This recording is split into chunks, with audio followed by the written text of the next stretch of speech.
She said she wanted to be my wife. But while I was planning our future family, she was planning with whom to cheat in my absence. I'm 28, and for as long as I can remember, I've admired my older brother Nick. He's always had this calm strength about him, the kind that makes you feel safe even when everything else is falling apart. When I was a kid, he was my protector. When I got older, he became my benchmark for what a decent man looked like. And when he met Amber, it felt like everything in our family clicked into place. She was warm in a way that disarmed people, always thoughtful, always listening. Holidays became brighter with her in the room, not because she was loud or showy, but because she had a way of making everyone feel like they mattered. She laughed at my dad's dry jokes, remembered my favorite tea, and hugged my mom like she meant it. Over time, Amber became more than just Nick's wife. She was like a sister to me, someone I could call when things felt heavy, someone who understood the unspoken language of family tension and love and everything in between. Her sister, Casey, was a completely different story. Where Amber was soft, Casey was sharp.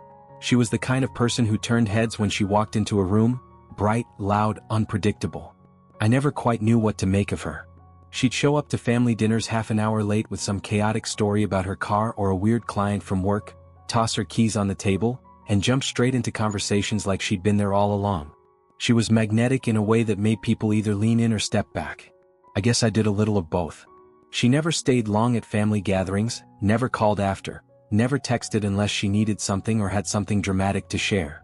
And yet, whenever she was around, it was impossible not to watch her, not to feel pulled in by whatever whirlwind she brought with her. Casey and I started flirting in that casual, blurry way that sneaks up on you before you realize what's happening. It started with little moments at family events, her laughing at my dumb jokes louder than anyone else, nudging me with her elbow when no one was looking, or lingering a second longer than necessary when we passed each other in the kitchen. She started sending me memes late at night, the kind that were just inside enough to feel like an inside joke. At first, I told myself it was nothing, that this was just her personality, loud and warm and a little chaotic, like always. But over time, I noticed how she'd find an excuse to sit next to me at dinner, how she'd lean in when she spoke, how her eyes always scanned the room until they landed on me. I gave in, almost without realizing I was doing it. One night, after everyone else had gone to bed and she and I were still finishing off a bottle of wine in my parents' backyard, I asked her out to dinner. No games, no overthinking, just the question and her immediate yes.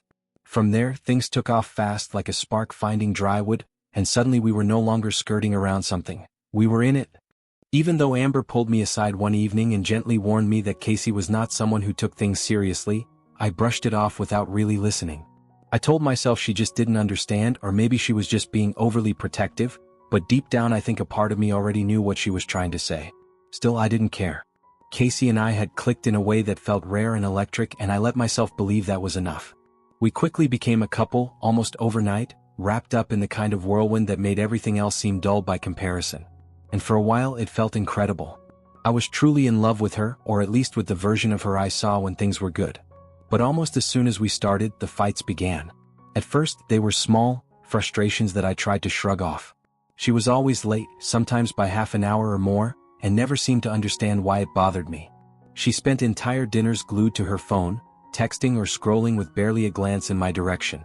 Plans we made would shift last minute, sometimes canceled altogether, and when I brought it up, she would roll her eyes and say I was being controlling. It was like dating a firework, beautiful, thrilling, but completely unpredictable. And I was already burning my hands trying to hold on. I became jealous in a way that made me uncomfortable with myself, like I was slowly becoming someone I didn't recognize. I started checking her social media pages obsessively, scrolling through her stories to see where she had been, watching who liked her posts, trying to decipher every little clue like it was some coded message. I found myself asking her where she was, who she was with, what time she'd be home, and even when I tried to keep my tone light, there was always that edge in my voice I couldn't smooth out. Casey didn't like it, of course she didn't, and she made that clear in 100 different ways.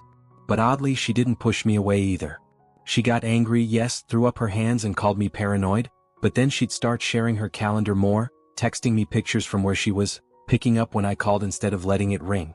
She adjusted, but only partially, and always with an air of reluctant compromise, like she was humoring me rather than truly understanding what I needed. And then Alex came along. He was her colleague, someone from work she started mentioning in passing at first, how he was funny, how he had great taste in music, how he helped her finish a project late one night. Over time, his name came up more and more, tucked into stories about her day or dropped casually into conversations like it was nothing. But it didn't feel like nothing to me. It felt like a shift, like something new was growing just beneath the surface, and I was the only one who could feel it.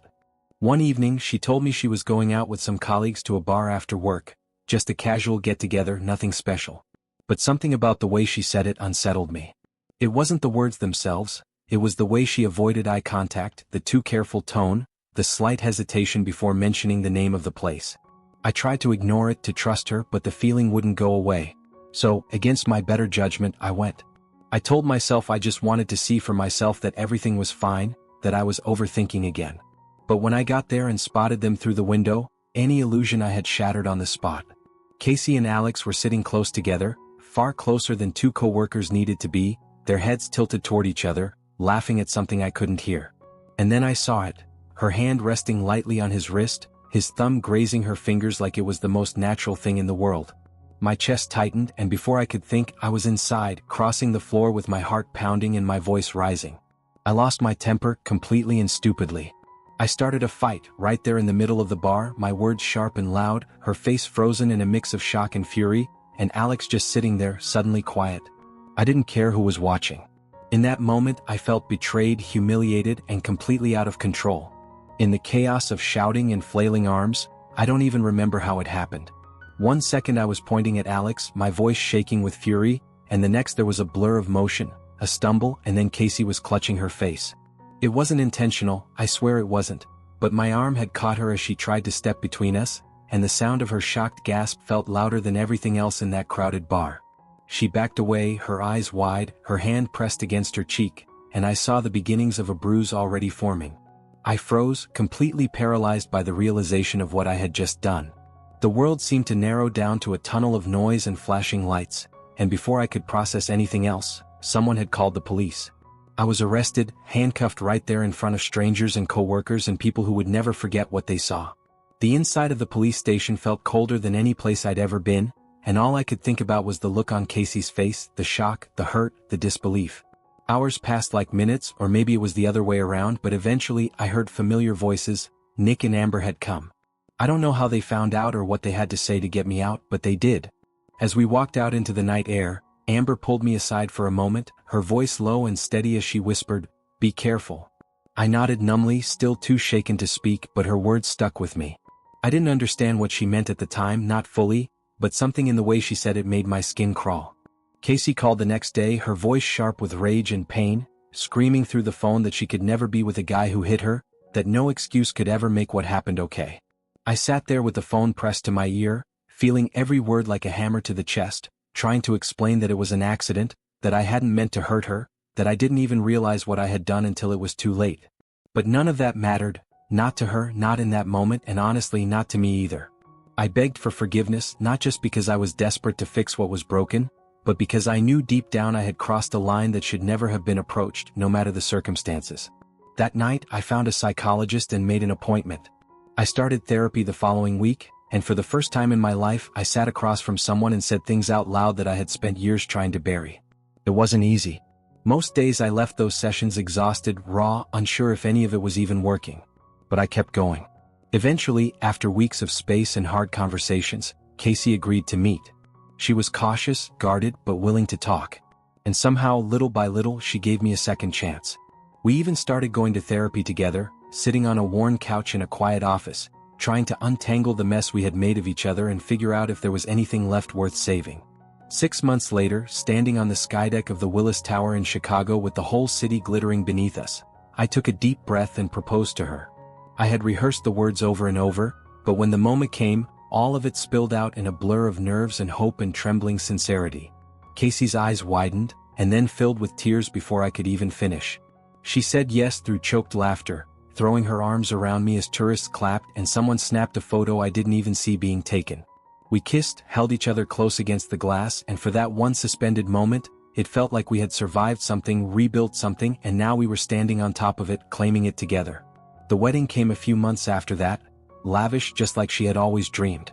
String lights, gold accents, an open bar, and a live band that played until midnight.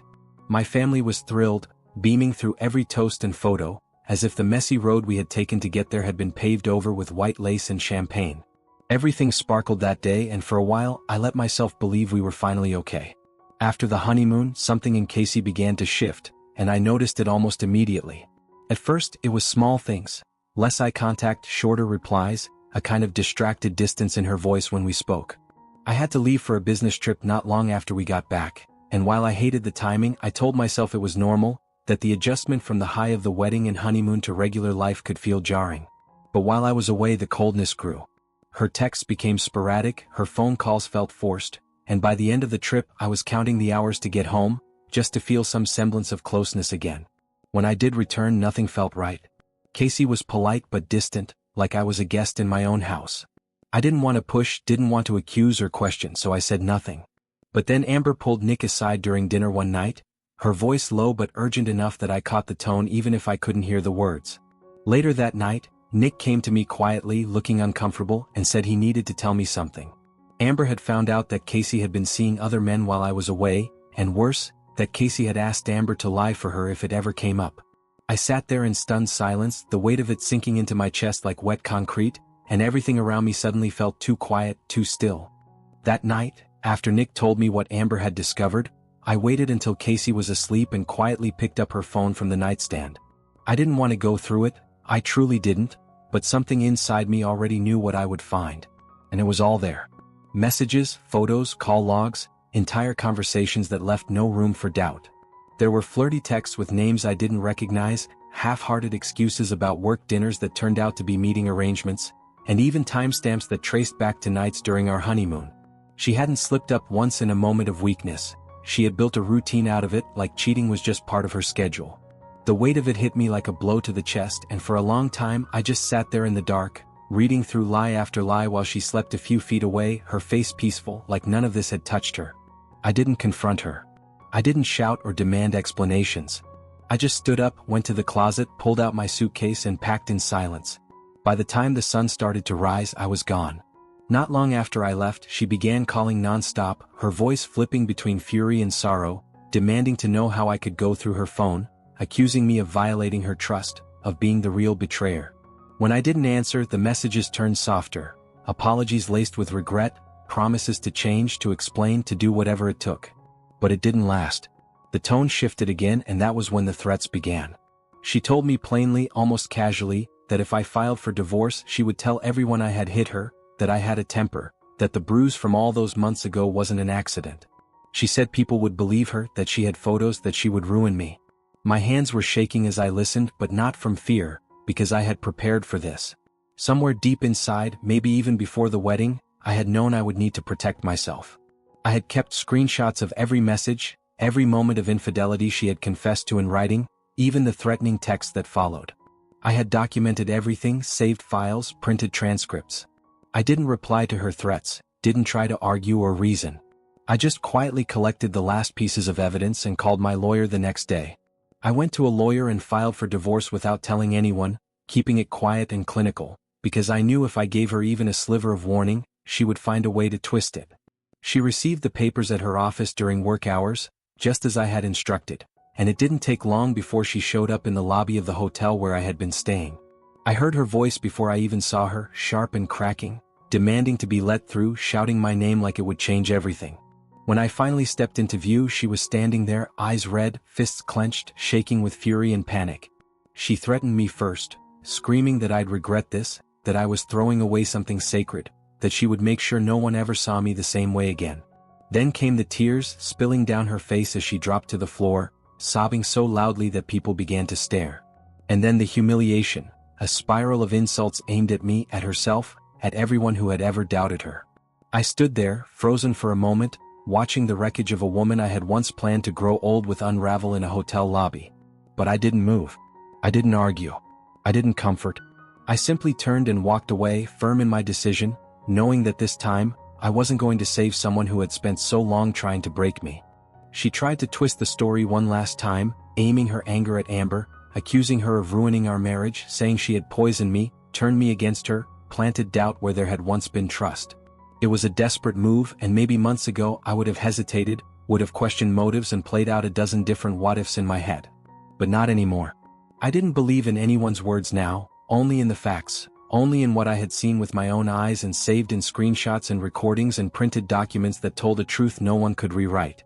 Her accusations fell flat, a dying echo of the manipulation I had finally learned to see for what it was. I packed my things for the last time, moved into a temporary apartment with creaky floors and cheap blinds, and for the first time in years I felt something like clarity. It wasn't peace, not yet, but it was quiet. And in that quiet, I began the slow, hard work of building a new life from the pieces she hadn't broken. My parents were devastated when everything came out. They had loved Casey, truly loved her, and had poured not just money but hopes, dreams, and belief into our wedding, imagining a future where she would be part of our family forever. Watching all of that unravel hurt them in a way that surprised me, not just because of the betrayal but because they had wanted so badly for it all to be real.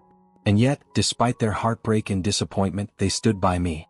They didn't question my decision, didn't ask me to reconsider or try to smooth things over. They simply showed up, quietly, with their support tucked into meals dropped off at my door and texts that asked how I was doing even when I didn't have the strength to respond. Ember did too. She was there in the calm, unwavering way she had always been, never saying more than needed, never judging, only present. One night, when we sat on the back porch after I'd moved into my new place, she looked at me and said, "Better the truth than a life of deception." And I knew she meant it, not just as comfort but as a kind of blessing, a reminder that no matter how much this ending hurt, it had saved me from something far worse. There is still a divorce ahead, likely a lawsuit too, with all the tension and drawn-out ugliness that comes with unraveling something that was once meant to last forever. I'm not naive about what's coming. It will be messy, it will be painful, and it will test every ounce of strength I've managed to rebuild. But despite all of that, I am free now. Free from the lies that wrapped around me like chains, from the blackmail that clawed at my self-worth, from the addiction I didn't even realize I had to the chaos, the drama, the illusion of love that had become more about surviving than actually living. I walk through my days now with less weight on my chest, no longer afraid of what might be hiding behind a smile or a perfectly timed excuse. And if there is one thing I know for certain, it's this. Next time I will not ignore the warning signals, not the way I did before, not out of hope or loneliness or the desire to be wanted. Even if the warning comes wrapped in a silk dress with vows still echoing in the air and a wedding ring on my finger, I will listen.